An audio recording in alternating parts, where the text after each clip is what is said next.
So, hello Noam Bar. Hello. Welcome to the Keller. Not again. You just sang 2 songs for us here. Yeah. Can you tell us which songs you chose and why? Sure. The first one is Sitting on Gold. It's a song that I perform with my band. And it's a little bit my artist blues.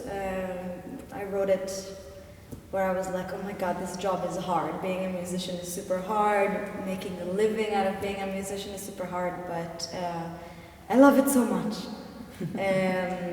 This is the first one, and the second one is Not Going Back, which is hopefully going to be in my solo project that may or may not happen. Hopefully, yes. And it's a little bit about reflecting over about the time or the road that you made, and being very happy for where you are and really not fucking wanting to go back to where you've been before. Yeah, so you once were asked how to describe your music, and your answer was, or the answer of your piano player that time was, it's angry women music. Exactly. So, is it still that way? Yeah, it gets angrier, I think, every time. Why? Why? Why are you angry? Why am I angry? I don't know. I'm a woman and I am angry. It's very irrational. No, I think that when Kai, that was the first piano player that I worked with, and we were asked in an interview, and he really made me laugh because it was unexpected. Like, he was just like, yeah, easy, angry woman music. And I'm like, I like it. It actually fits. Yeah, exactly. I'm like, yeah, exactly. It's just, I think because of the way that I write and what I write about, which is a little bit like, not a little bit, it's mostly about my feelings, about relationships, about processing the emotions, and a lot of them are anger. And I think that anger is a very, very important emotion to experience in order to work something out. Like, you know, there are the stages, and anger is very, very important for me to reach in order to really let a situation that I didn't like, let it go. And why are you so angry? What are the things that make me angry? That make you angry? Yeah, I guess not being understood. I think, yeah, just being considered just angry, irrational. And this is something that I think a lot of women, but not just women, feel it, like that your emotions don't matter in a situation, or especially really in romantic relationships, it's something that you get into such a loop if the other person doesn't understand or respect your emotions. And I think that I always felt like my emotions were not taken seriously. So when I write the song, it's my way of processing this, getting all the anger out. And I think it's very important also as a woman to freely say, I'm angry.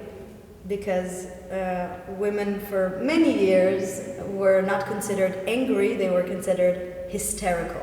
And it's like, no, I'm not hysterical, I'm pissed off. And that's okay. And that's completely okay. Exactly. Men can be angry and then women cannot. No, I'm pissed. It's just so good to release all that anger, and it's a huge energy just that is inside that must get out of you. Exactly. Yeah. So you just said that there are certain events in your life that bring you to write a song, but how exactly does your process look like to write it? To write to it. create, to compose.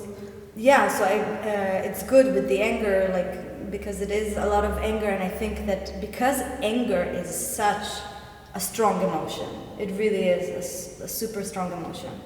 And it really drives me to put everything in order. Like I started writing just in order to, I once described it, I think, to a friend as like a weird cloud, messy cloud above my head. And the moment where I sit down and actually write everything, and put it in like a nice little basket with a ribbon, with music, and if people don't even listen to the lyrics, they think like, oh, that's a nice song. And I'm like, no. Angry. I have to sort it out. Like this is, I don't know, this is unfair. This is not cool. And that's a little bit my therapy. And yeah, a lot of anger goes in there because I think this, for me, it's the strongest emotion from which I can, use the find energy. Exactly. Yeah. Mm-hmm. But do you usually write at home or different places? So most of the time I write at home. Like I started it because I was starting off with just me with the guitar. But now I actually do with my band that I have now, over the last 5 years actually. We do songwriting together, which means they start, I don't know, a melody, or someone brings an idea. Sometimes it's me, but a lot of the times now it's them.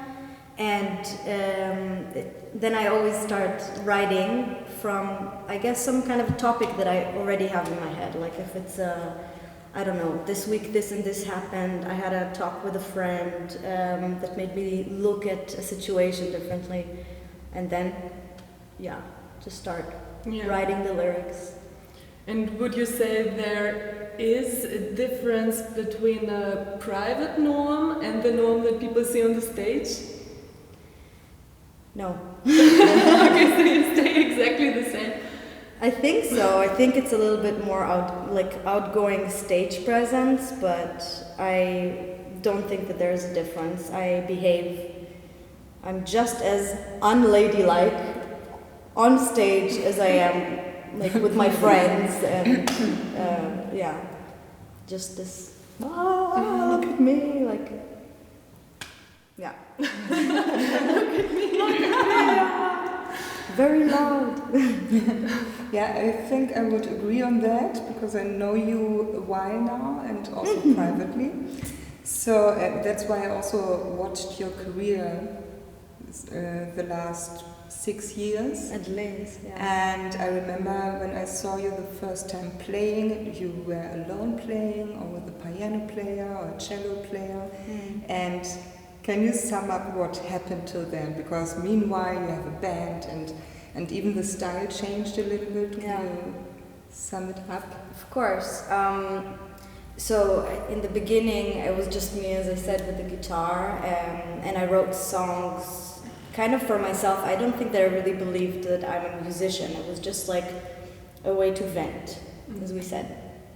And then I started working with a piano player, and of course, when you have a guitar and piano, then it kind of goes to a specific sound, like singer-songwriter, a little bit more ballady. But I always had the dream of a bigger band on stage. Definitely saxophone. I always wanted saxophone since I'm 16. I'm like in love with this instrument. And I always imagined myself a little bit like Amy Winehouse on stage, because she has her style. She is a songwriter. She was an incredible songwriter, and I liked the style. I liked the blues, R&B, and and of course then with the help of my band, my wonderful band, they're making it also possible, because now I also rap, for example. This is not something that I thought that I would do on stage 7 years ago, but one day I started doing it, and they're like, love it, more. It's very well too, I think. Thank you. So I really have to thank them also for the contribution to the style of music as well. Yeah. Also with the band you did 2 tours through Europe. Yeah. So it's, I guess, very bonding and stuff. And the last tour was this year, so it ended I think some days before the lockdown. It was really just on time. Exactly. How is it now? What are you working on, and what are the plans for the next time?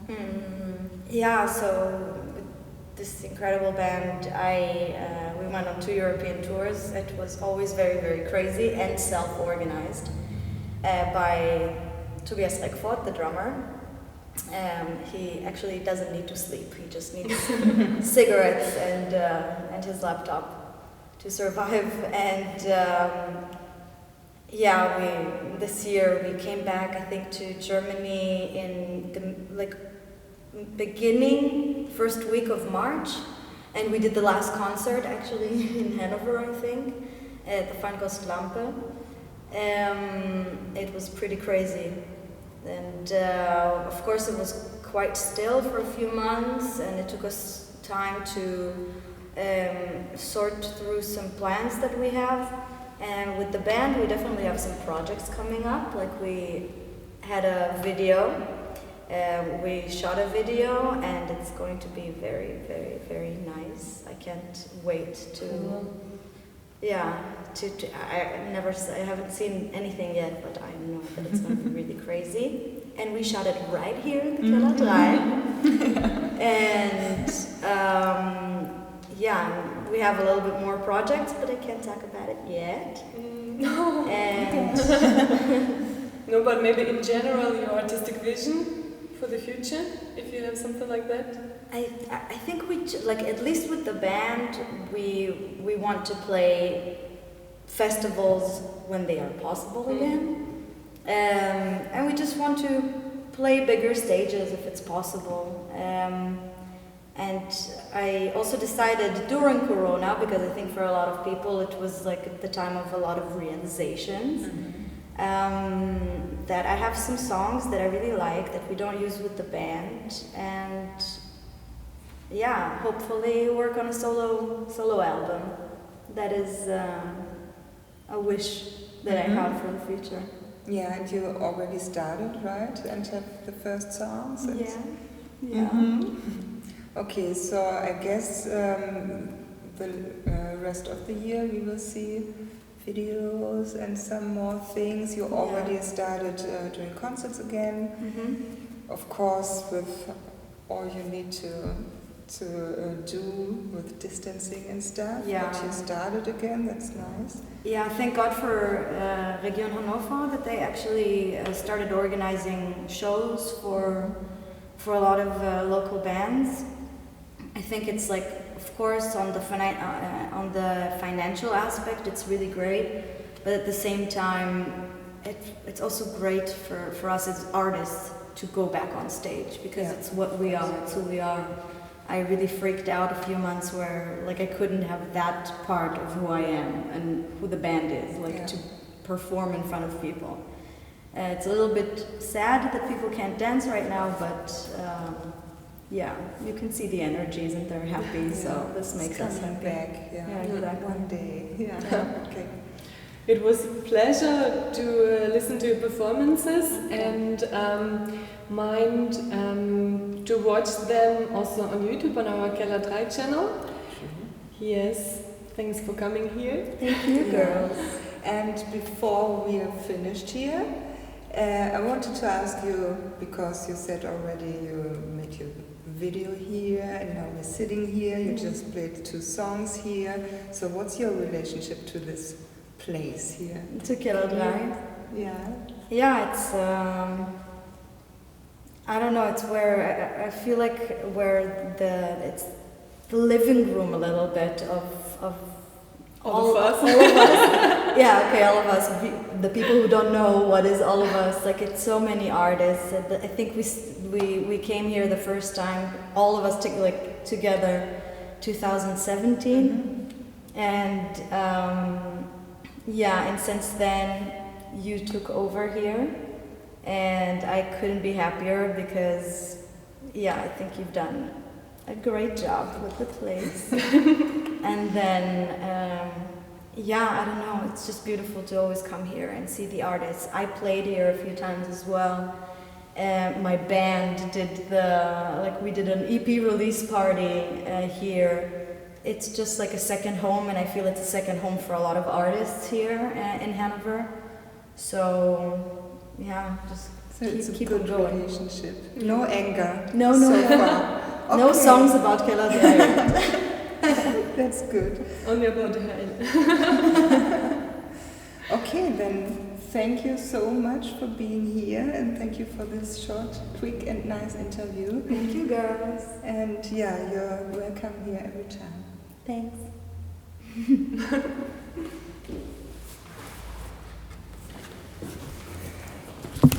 Chaka. And now Hände desinfizieren.